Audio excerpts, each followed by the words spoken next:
All roads lead to Rome. This phrase of unknown origin has a lot of truth in it, especially when it comes to the medieval era, and even today in the modern era. Rome has been the center of European culture for a very long time. One of the reasons for this is the insane longevity of Roman architecture and writing. Here is a map of the Roman Empire at its greatest extent. As you can see, it's really big. Britain, Germany, Spain, Turkey, Greece, Belgium, and many more at present. During the Roman Empire, they didn't have these names, though. Britain was Britannia, Spain was divided into Tarraconensis, Baetica, and Lusitania, but the area as a whole was called Hispania. Turkey was Anatolia, and so on. But eventually, like all empires do, Rome fell, physically, but in terms of culture, Rome really never left. It simply became the basis for many other cultures across Europe, which in turn spread across the world. In this video, I'll go over how Rome has survived through architecture and history. There will be 3 parts: the Holy Roman Empire, Ottomans and the Byzantines, and Britain and France, which is technically 5, but I'm calling it 3 because they're close together. This will be like a mini history lesson. Full disclosure, I am not a history professor. I have a degree in English with specialization in film and digital media. Studying history and culture is more like a hobby for me. I'm not a professional, so take everything I say with a grain of salt. My sources will be linked either in the description or at the end of the video. Now, let us begin with the Holy Roman Empire.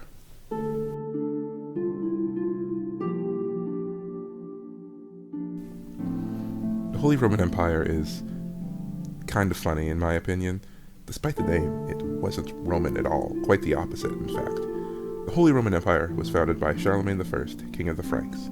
He was born to Pepin the Short and Bertrada of Leon. In the year 800, there was a rebellion happening against Pope Leo III. Charlemagne and his armies went to his aid in Rome, and on the Christmas day of that year, Leo III crowned Charlemagne as Emperor of the Romans. This definitely gained Charlemagne some renown and respect. Here is what the empire looked like at its peak. Okay, so it's not as big as the original Roman Empire, but it's still pretty big. Northern Italy, Germany, Poland, Netherlands, I think a little bit of eastern France is there as well. These were all territories that the Roman Empire held as well, except for the Netherlands. They, never got that far. Anyway, in terms of Roman influence, Charlemagne was very much inspired by Rome, in terms of how he did his conquests. Being called the Emperor of the Romans will do that to you. But the Holy Roman Empire was mainly Roman in name alone. You could see some Roman influence on certain medieval structures built during this time, but other than that, the Holy Roman Empire wasn't Roman at all. This brings me to the Ottoman Empire.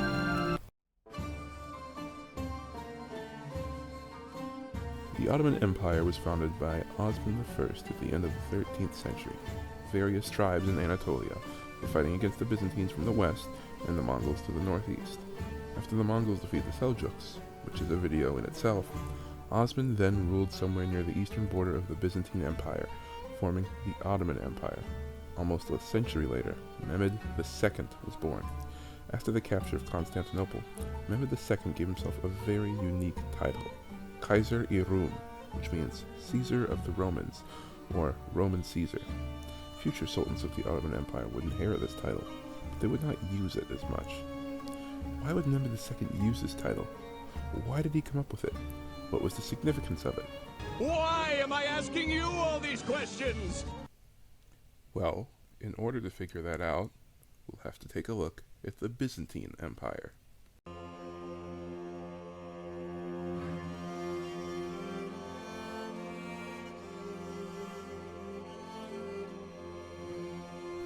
Towards the collapse of the Roman Empire, Rome was falling apart. That's what the collapse means. It was falling due to a lot of instability and due to a lot of resistance from tribes towards the west in Germania, Hispania, and Britannia. The empire was just way too big. The western half of the Roman Empire did fall apart. What about the east? Well, they were fine. Sort of. Not like perfect hunky-dory fine.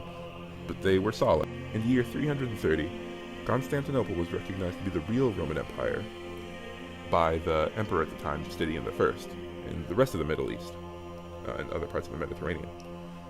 In fact, the name Rum was what the Turks and a few other people called lands that belonged to the Byzantines.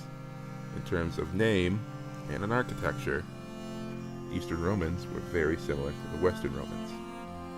Now that I'm talking about this, since I mentioned architecture, I want to bring your attention to this, the Aqueduct of Valence. It's located in Istanbul, which was formerly Constantinople, as I explained, and water would flow in from a main source and then go towards an inverted siphon and flow down the bridge to supply the city or destination with water. Roman architecture is so that it has been maintained for well over 1,000 years and is still standing. This is another thing I want you to keep in mind as we go later into the subject of Britain and Roman superiority with Hadrian's Wall. Now, why did I bring up the Byzantines and the Ottomans? Because I wanted to explain the title of Kaiser-i-Rum. Now that you know what Kaiser-i-Rum meant to, the Middle East and other parts of the Mediterranean, it would mean a lot. To Mehmed and the Ottomans, this was Rome. Calling yourself Caesar of the Romans then establishes you as the ruler. It's kind of like dominating them, like, I'm going to come over, I'm going to say that I am your most notable figure and take over your city. It could be that he was trying to make the people feel comfortable, but I don't think he frankly cared about if his Byzantine citizens, his Byzantines, were comfortable. But he drove the Byzantines out, and the Byzantine Empire collapsed. Now that that's done, I'm going to talk about Britain.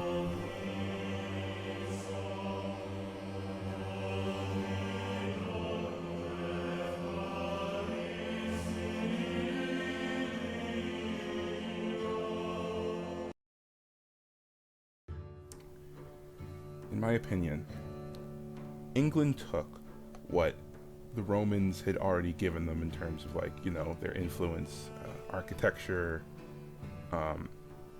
colonies, all the things that Romans did, right? And I think England took that and did it better. They assimilated others into their empire.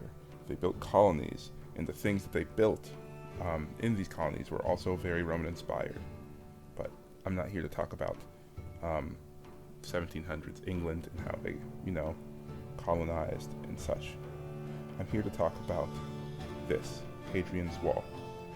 Hadrian's Wall was built, when I say built, I mean he ordered it to be built, like he didn't go over there and physically build the whole thing, by Emperor Hadrian in the year 122 AD.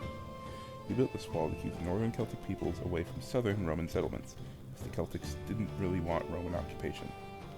Rome was colonizing everywhere at the time, and Britannia was seen as like the most coveted place to colonize, despite it being pretty small. The wall that Hadrian had built was utterly massive. It covered Britain straight down the middle.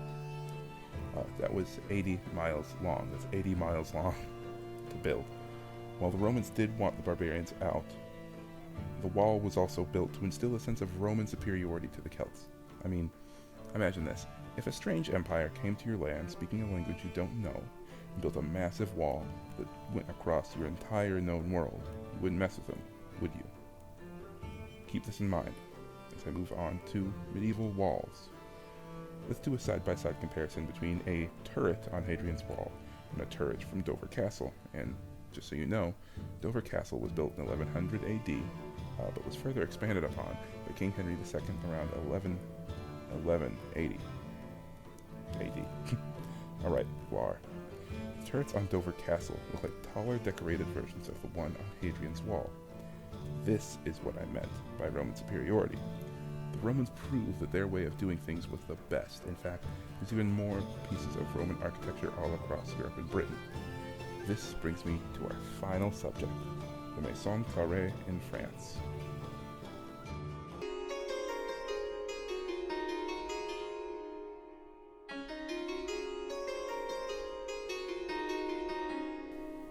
Now, the Maison Carrée isn't a Roman-inspired building. It's 100% a Roman building.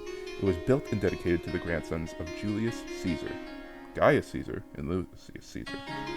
It was completed in 2 AD and is still standing to this day. That is 2,000 years. This building is incredibly old. Now, look at the details on this. The pillars, the color, the stone, the designs, the motifs. For an American, such as myself, it looks very familiar. Feast your eyes on this. The Virginia state capitol. Do you know who had this built? Thomas Jefferson and French architect Charles-Louis Clereceau, who were both inspired by Maison Carrée. I bring this up to say that the Roman way of doing things never went away in Western culture. It simply became the basis for what other cultures do, and then spread across the world as, colonies were built and cultures interacted with each other. I personally don't think the Roman way was the best way of doing things. More so, it was the one that was the most popular. And with that being said, I'm going to bring this video to a close. Thank you all for listening.